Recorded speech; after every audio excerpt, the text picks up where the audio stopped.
Hi friends, आज हम इस वीडियो में बात करेंगे प्रश्न नंबर 21 से, जो कि 10th का मॉडल पेपर हमें दिया गया है। तो इसे हम सॉल्व करेंगे। तो हमारा आज सवाल है प्रश्न नंबर 21। तो बाह्यतः स्पर्श करने वाले दो वृत्तों के उभयनिष्ठ स्पर्श रेखाओं की संख्या कितनी होती है। तो हमें दो वृत्त दिया गया है जिसके बाहरी स्पर्श रेखा की संख्या ज्ञात करना है। तो चलिए हम दो वृत्त ले लेते हैं जिसमें बाह्य स्पर्श रेखा खींचेंगे। तो हम दो वृत्त ले चुके हैं, तो इसमें बाह्य स्पर्श रेखा खींचना है। तो चलिए हम बाह्य स्पर्श रेखा खींच लेते हैं। दो वृत्त है तो एक स्पर्श रेखा यहाँ पर खींचेंगे। यह बाह्य वृत्त के बाहर है, इसमें न है न इसमें है, दोनों के बाहर है। तो हम एक स्पर्श रेखा ऐसे खींचेंगे। तो एक स्पर्श रेखा हो गया, इसको नाम भी दे सकते हैं पी क्यू। और एक और हमें बोला गया है बाह्यतः, तो वृत्त के बाहर है ये स्पर्श रेखा, और एक स्पर्श रेखा इस पे हम खींच सकते हैं।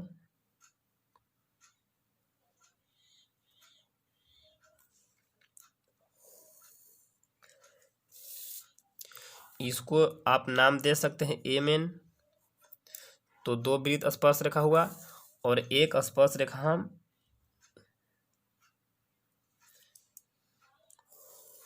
इस पे खींच सकते हैं, जिसको हम आर एस नाम देंगे।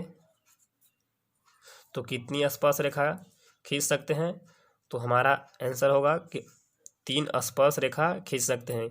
एक स्पर्श रेखा और एक 2 और एक 3 स्पर्श रेखा होगी। 3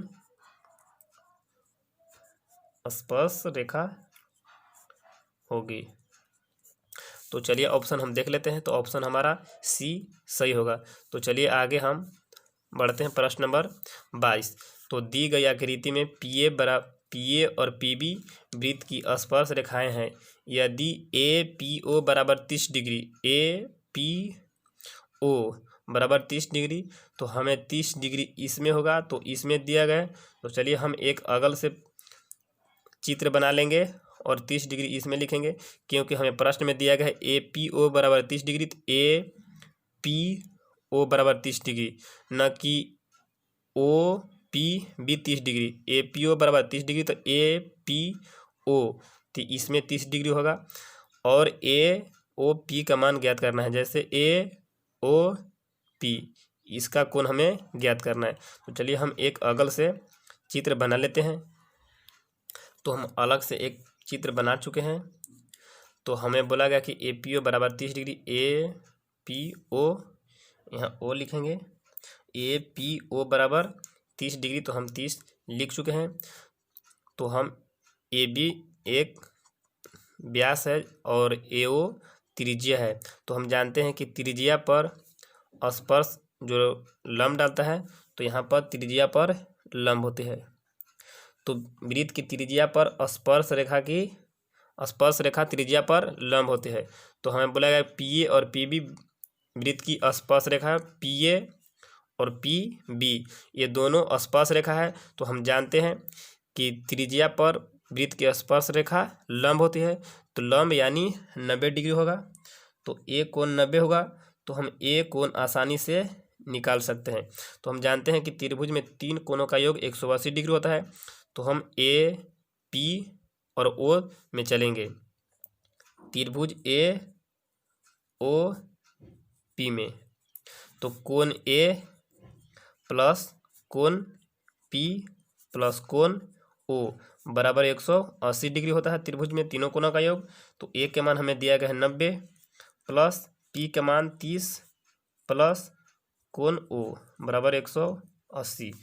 तो हम 90 और 30 जोड़ेंगे तो होगा 120 प्लस कोण ओ बराबर 180 डिग्री। कोण ओ बराबर 180, प्लस वाली संख्या इस पर आएगा तो माइनस में 120 होगा। तो कोण ओ बराबर 180 में से 120 घटेगा तो बचेगा 60 डिग्री। तो कोण ओ हमारा 60 डिग्री आ गया।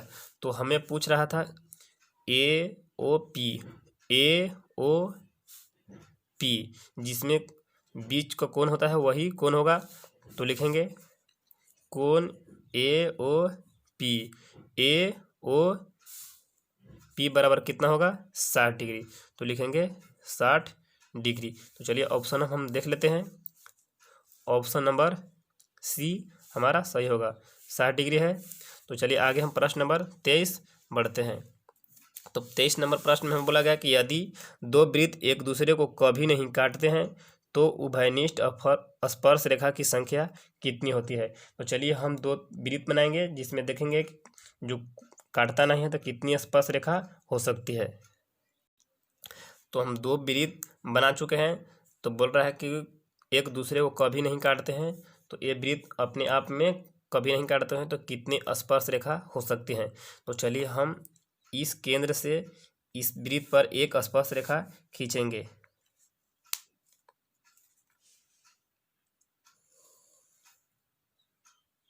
तो एक स्पर्श रेखा हो गया और इस वृत्त से हम इस पे एक स्पर्श रेखा खींचेंगे।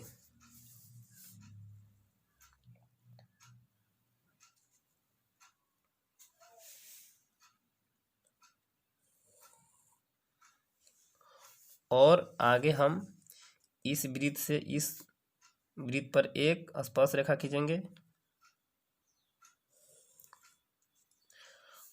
और इस बिंदु से भी एक स्पर्श रेखा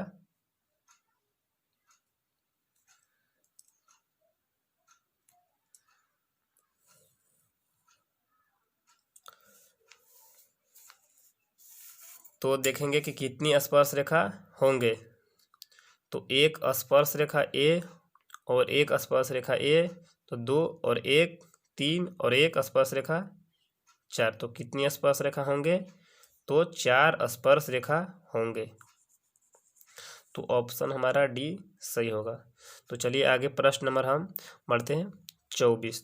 तब बोला गया है कि हमें त्रिभुज असंभव है, यानी कौन सा त्रिभुज नहीं होगा। तो चलिए हम एक नियम जानते हैं जिसके थ्रू आपको बतलाएंगे। तो त्रिभुज का एक गुण होता है, क्या गुण होता है, तो दो भुजाओं को जोड़ने पर एक तीसरी भुजा से बड़ी होनी चाहिए तो वह त्रिभुज होगा। तो त्रिभुज होने की शर्त क्या है कि दो भुजाओं का योग तीसरी से बड़ी होनी चाहिए। तो देखिए ऑप्शन नंबर ए में 7 और 4 जोड़ेंगे तो 11, जो कि तीसरी भुजा से बड़ा है। यदि हम 9 और 7 को जोड़ेंगे तो 4 से बड़ा होगा। 9 4 जोड़ेंगे तो भी 7 से बड़ा होगा। बी में देखिए यह त्रिभुज होगा, तो बोल रहा है असंभव होगा, यानी त्रिभुज नहीं होगा। कौन होगा, तो चलिए देखते हैं। बी में 12 8 20, तो 18 से ज़्यादा होगा। यदि हम 12 18 को जोड़ेंगे तो इससे ज़्यादा होगा, 30 हो जाएगा, तो ये भी त्रिभुज होगा। तो चलिए ऑप्शन नंबर हम सी में देखते हैं। 16 और 5 21, तो 20 से बड़ा होगा, तो सही है। अगर हम 16 20 को जोड़ेंगे तो भी 5 से बड़ा होगा। यदि हम 5 और 20 को जोड़ेंगे तो 16 से बड़ा होगा, तो यह भी त्रिभुज होगा। तो चलिए ऑप्शन नंबर डी में हम देखते हैं। 9 और 6 15, जो कि 16 से बड़ा नहीं हो रहा है। तो ऑप्शन नंबर डी जो है त्रिभुज बनाना असंभव है। तो हमारा ऑप्शन नंबर डी सही होगा। यदि कोई हम ऐसे त्रिभुज बनाएंगे, यानी कोई भुजा लेंगे जैसे 6 और 1 लेंगे 9, और जब ये 16 लेंगे तो 16 इधर जाएगा तो इस पे टच नहीं करेगा, इसीलिए यह त्रिभुज नहीं होगा। त्रिभुज होने का शर्त है कि दो भुजाओं को जोड़कर तीसरी से बड़ी होनी चाहिए। तो 9 और 6 15 आ रहा है, जो कि 16 से बड़ा नहीं है, इसलिए यह त्रिभुज नहीं होगा। तो ऑप्शन डी सही होगा। तो चलिए आगे हम प्रश्न नंबर बढ़ते हैं 25 में। यदि एक वृत्त दूसरे वृत्त के अंदर इस प्रकार स्थित हो कि वह दूसरे वृत्त को न तो काटे और नहीं स्पर्श करता है, तो उभयनिष्ठ स्पर्श रेखाओं की संख्या कितनी होगी। तो चलिए हम एक वृत्त के अंदर एक वृत्त बनाएंगे और देखेंगे कितनी स्पर्श रेखा हमें मिल रही है। तो देखिए हम फिगर बना चुके हैं 25 प्रश्न का। तो हमें बोल रहा है एक वृत्त दूसरे वृत्त के अंदर है, एक वृत्त दूसरे वृत्त के अंदर है, इस प्रकार स्थित हो कि वह दूसरे को न तो काटता है और न ही स्पर्श करता है। देखिए इस वृत्त का नहीं तो काट रहा है नहीं तो स्पर्श कर रहा है, तो कितनी स्पर्श रेखा होगी? जब स्पर्श रेखा काट ही नहीं रहा है तो एक भी स्पर्श रेखा नहीं होगी, जब स्पर्श करेगा तभी यह स्पर्श रेखा होगी। जैसे एक वृत्त दूसरे को स्पर्श करेगा तभी यह स्पर्श रेखा बनेगा, एक कहीं पर भी स्पर्श नहीं कर रहा है तो एक भी स्पर्श रेखा नहीं होगी। तो ऑप्शन डी हमारा आंसर होगा, एक भी स्पर्श रेखा नहीं होगी। तो चलिए आगे प्रश्न नंबर हम 26 बढ़ लेते हैं। तो हमें दिया गया है सेक स्क्वायर थीटा -1 का मान क्या होगा। तो चलिए हम इसे हल करते हैं। तो 26 प्रश्न का एक फार्मूला होता है, तो हम लिखते हैं sec square theta -tan square theta बराबर फार्मूला होता है 1।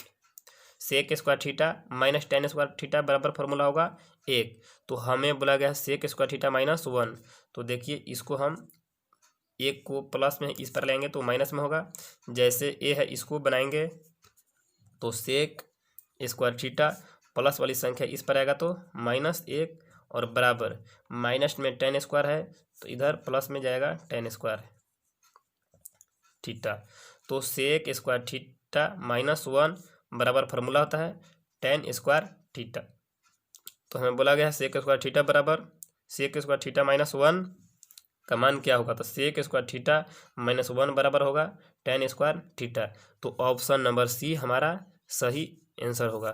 तो चलिए आगे प्रश्न नंबर हम बढ़ते हैं 27। तो प्रश्न नंबर 27 हमें बोला गया है, तो चलिए इसे भी हम हल करते हैं। तो इसमें हम 9 कॉमन लेंगे, तो 9 कॉमन इसमें लेंगे तो हमारा बचेगा sec square A minus 9 common लिए हैं तो बचेगा tan square A, tan square A 9 into का मतलब होता है गुन्ना, तो sec square A minus tan square A का मान होता है। तो देखिए sec square minus tan square का मान होता है 1, तो लिखेंगे इसके जगह हम 1। तो 9 में 1 से गुना करेंगे तो हमें 9 प्राप्त होगा। तो चलिए ऑप्शन 9 देख लेते हैं हम, ऑप्शन बी हमारा सही होगा 9। तो चलिए आगे हम प्रश्न नंबर 28 देखते हैं। यदि 2 cos थीटा बराबर √3 हो तो थीटा का मान क्या होगा। तो चलिए इसे हम हल करते हैं। cos थीटा बराबर √3, 2 गुना वाली संख्या इस पर आएगा तो 2 भाग में होगा। तो चलिए आगे हम इसे हल करेंगे। cos थीटा बराबर, तो हम जानते हैं cos कितना का मान √3/2 होता है, तो cos 30 डिग्री का मान √3/2 होता है। तो लिखेंगे cos 30 डिग्री, तो cos से cos कैंसिल होगा तो थीटा बराबर हमें 30 डिग्री मिलेगा। तो चलिए ऑप्शन हम देख लेते हैं। तो ऑप्शन नंबर सी हमारा सही होगा 30 डिग्री, थीटा का मान 30 डिग्री। तो चलिए आगे हम प्रश्न नंबर हम 29 में बढ़ते हैं। तो प्रश्न नंबर 29 हमें बोला गया है कि 1 - tan स्क्वायर 45 डिग्री बटे 1 + tan स्क्वायर 45 डिग्री का मान क्या होगा। तो चलिए इसे हम हल करते हैं। 1 - tan स्क्वायर, तो tan 45 डिग्री का मान होता है 1 और स्क्वायर लगा है तो स्क्वायर लिखेंगे बटे 1 प्लस tan 45 का मान होता है 1 और स्क्वायर लिखा है तो लिखेंगे a स्क्वायर। तो इसे हम आगे हल करेंगे तो 1 - 1 स्क्वायर 1 बटे 1 प्लस 1 स्क्वायर 1, आगे हल करेंगे 1 में से 1 घटेगा तो 0/1 और 1 जोड़ेंगे तो 2, तो 0 में 2 से भाग लगाएंगे तो 0 मरतबे कटेगा, तो हमारा 0 आंसर होगा। तो चलिए ऑप्शन हम 0 देख लेते हैं।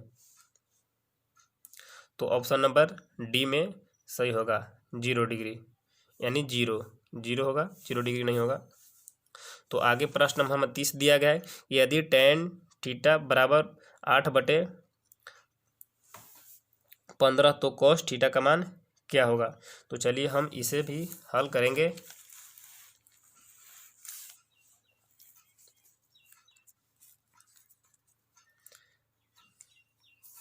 हमें दिया गया है टेन थीटा बराबर 8/15। तो हम जानते हैं कि टेन थीटा का फॉर्मूला होता है लंब बटे आधार। तो लंब आधार हमें दिया गया है, तो कर्ण हमें ज्ञात करना है। तो कर्ण का फॉर्मूला होता है रूट अंडर लंब स्क्वायर प्लस आधार स्क्वायर। लंब के मान हमें दिया गया है 8, तो लिखेंगे 8 के स्क्वायर,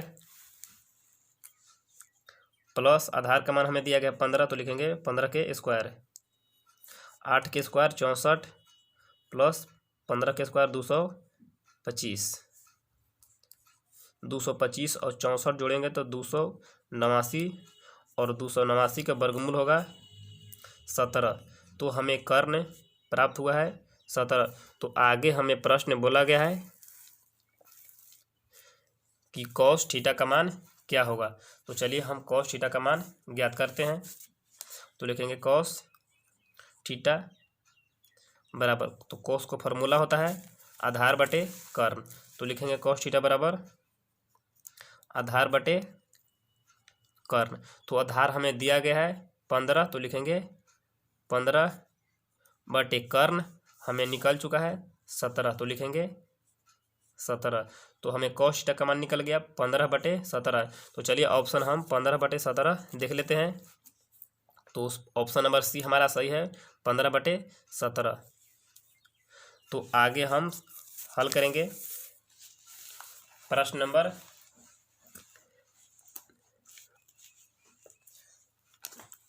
31 से, जो कि अगले वीडियो में हम इसे हल करेंगे।